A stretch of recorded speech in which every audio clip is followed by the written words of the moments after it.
Welcome to 3 TV. Headache, అసలు headache అంటే ఏంటి? ఈ హెడేక్లో ఎన్ని రకాల హెడేక్స్ ఉంటాయి? ప్రతి ఒక్కరూ ఈ హెడేక్ నాకు తెలిసి ఫేస్ చేసే ఉంటారు. ఎన్ని టైప్స్ ఆఫ్ హెడేక్స్ ఉంటాయి? ప్రెగ్నెన్సీలో ఒకవేళ హెడేక్ వస్తే ఏం చేయాలి?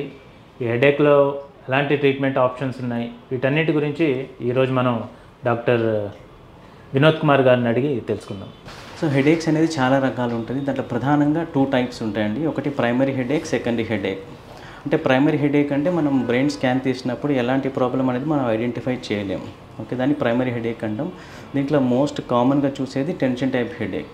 అట్లా సో అంటే ఇది స్ట్రెస్ ఎక్కువ అవడం వల్ల వస్తుంటుంది. మెయిన్గా ఇది ఈ రీజన్లో వస్తుంటుందండి, బై టెంపరల్ అంటాము. తర్వాత ఇదన్నీ ఒక బ్యాండ్ లైక్ సెన్సేషన్ లాగా ఉంటుంది. చాలా సివియర్గా ఉంటుంది. కొంచెంమందికి నాసియా ఫీలింగ్ ఉండొచ్చు. ఈ హెడేక్ ఎక్కువ ఉన్నప్పుడు వాళ్ళు అంటే ఇంకా కదిలే కొద్దీ ఇంకా హెడేక్ ఎక్కువైపోతుంటుంది. కొంచెంమంది తలకు కూడా గోడ కొట్టుకోవాల్సినంత సివియర్గా వస్తుంటుంది. సో వాళ్ళు నార్మల్ పెయిన్ కిల్లర్స్ యూజ్ చేసి స్ట్రెస్ తగ్గించుకొని రిలాక్సేషన్ మెథడ్స్, మెడిటేషన్ కానీ యోగా కానీ చేస్తే దాదాపు కొంతవరకు హెడేక్ అనేది కంట్రోల్ చేసుకోవచ్చు. ఇంకొక నెక్స్ట్ మెయిన్గా చూసే హెడేక్ ఏంటంటే మైగ్రేన్ హెడేక్ అంటాం. అంటే అది పార్షి నొప్పి. మెయిన్గా అది ఫ్యామిలీలో రన్ అవుతుంటుంది. సో మదర్కి ఉందనుకోండి, నెక్స్ట్ గర్ల్స్కి వచ్చే ఛాన్సెస్ ఉంటుంది. మెయిన్గా 15 to 20 ఇయర్స్ వాళ్ళకే వస్తుంటుంది. కొంతమంది బాయ్స్ కూడా చూస్తుంటాం. దీంట్లో సిమ్టమ్స్ ఎలా ఉంటాయి? ఓకే, ఇది 1 సైడెడ్ హెడేక్ మెయిన్గా వస్తుంటుంది. అంటే ఇది రైట్ కానీ లెఫ్ట్ కానీ ఫస్ట్ ఐ చుట్టూ స్టార్ట్ అవుతుంటుంది. దాంతోపాటుగా ఇట్లా వెనక్కి వెళ్ళిపోయి ఆక్సిపిట్ బ్యాక్ ఆఫ్ ద బ్రెయిన్ కూడా హెడేక్ అనేది రావచ్చు. కొంతమందికి నెక్ పెయిన్ కూడా వస్తుంటుంది. ఓకే, దాంతోపాటుగా కొంతమందికి వామిటింగ్ సెన్సేషన్ కానీ వామిటింగ్స్ కానీ అవుతుంటుంది. వాళ్ళు ఏంటంటే కొన్ని వాటికి సెన్సిటివ్ ఉంటారు. అంటే లైట్ను చూస్తే ఫోకస్ చేస్తే ఎక్కువ అవుతుంటుంది. అందుకే సన్లైట్ వెళ్ళినప్పుడు హెడేక్ ఎక్కువ అవుతుంటుంది. దాంతోపాటుగా సౌండ్ కానివ్వండి, కొంచెంమందికి స్మెల్ కానీ కూడా హెడేక్ ఎక్కువ అవుతుంటాయి.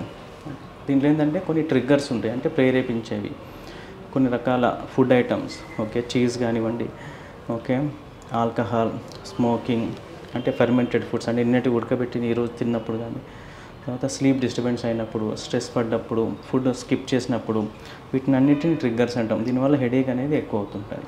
ఇంకొకటి ఏంటంటే ప్రెగ్నెన్సీలా చాలామందికి అపోహ ఏముంటుందంటే ఆల్రెడీ హెడేక్తో సఫర్ అవుతున్నప్పుడు మళ్ళీ ప్రెగ్నెన్సీ అవుతే హెడేక్ ఎక్కువ అయిపోయి బేబీకి ఎఫెక్ట్ అయ్యే ఛాన్సెస్ ఉంటుందని భయపడుతుంటుంది.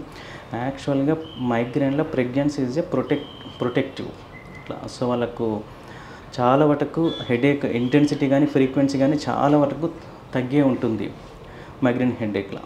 అంటే ప్రెగ్నెన్సీ వచ్చినప్పుడు వాళ్ళకి హెడేక్ ఫ్రీక్వెన్సీ కానీ ఇంటెన్సిటీ కానీ చాలా తక్కువగా ఉంటుంది. ఓకే, సో మెయిన్గా ఫస్ట్ ట్రైమిస్టర్ అంటే ఫస్ట్ 3 monthsనే కొంతవరకు హెడేక్ ఉంటుంది. ఆ తర్వాత హెడేక్ స్లోగా తగ్గుతుంటుంది. మెయిన్గా ఎలాంటి హెడేక్ అంటే ఎందుకు హెడేక్ ఎక్కువ అవుతుంటుంది ప్రెగ్నెన్సీ కొంతమందిలో అంటే కొన్ని హార్మోనల్ చేంజెస్. అంటే ఫస్ట్ 3 monthsలో ఈస్ట్రోజన్ లెవెల్ హార్మోన్ అనేది ఎక్కువ ఉంటుంది. సో దానివల్ల వాళ్ళ హెడేక్ ఎక్కువ ఉంటుంది. దాంతోపాటుగా వాళ్ళకు వామిటింగ్స్ ఉండడం వల్ల డీహైడ్రేషన్కి వెళ్ళిపోతుంటారు, స్ట్రెస్ పడుతుంటారు, స్లీప్ డిస్టర్బెన్సెస్ ఉంటుంది, వెయిట్ గెయిన్ అవుతుంటారు. దానివల్ల లోపల బాడీలో ఫ్లూయిడ్ అక్యుములేట్ అయిపోతుంటుంది. సో వీటి వల్ల హెడేక్ అనేది ఎక్కువ అవుతుంటుంది. కాబట్టి మెయిన్గా ప్రెగ్నెన్సీలో ఎలాంటి ఎక్కువ ట్యాబ్లెట్స్ అనేది యూజ్ చేయొద్దు. దానివల్ల బేబీకి ఎఫెక్ట్ అయ్యే ఛాన్సెస్ ఉంటుంది. కాబట్టి మెయిన్గా అంటే డ్రగ్స్ కాకుండా సో మెయిన్గా ట్రిగ్గర్స్ ఏవి ఉన్నాయి అవన్నీ కంట్రోల్ చేసుకోవాలా. అంటే స్ట్రెస్ తగ్గించుకోవాలా. ఓకే, తర్వాత చిన్న మెడిటేషన్ కానీ యోగా కానీ చేసుకోవాలా. మెయిన్గా లైట్కు సౌండ్కు ఎక్కువ అవుతుంటుంది. కాబట్టి హెడేక్ వచ్చినప్పుడు కూల్గా డార్క్ రూమ్లోకి వెళ్ళేసి కాసేపు పడుకుంటే హెడేక్ తగ్గుతుంటుంది. సో దాంతోపాటుగా ఐస్ ప్యాక్ అనేది అప్లై చేస్తుండాలి. ఓకే, మెయిన్గా వామిటింగ్స్ వల్ల డీహైడ్రేషన్ అవుతుంటారు కాబట్టి ఈ ఫ్లూయిడ్ అనేది ఎక్కువ తీసుకుంటున్నారు. ఓకే, సో ఇవి చేస్తే దాదాపు హెడేక్ అనేది కంట్రోల్ చేసుకోవచ్చు. అయినా కొంతమందికి కంట్రోల్ అవ్వకపోతే simple pain killers like paracetamol కానివ్వండి, బ్రూఫిన్ కానివ్వండి, నాప్రోసిన్ కానివ్వండి, ఇవి కొంతవరకు అంటే లో డోస్లో లిమిటెడ్గా తీసుకొని కంట్రోల్ చేసుకుంటే ప్రెగ్నెన్సీలో ఎలాంటి కాంప్లికేషన్స్ అనేవి ఉండవు.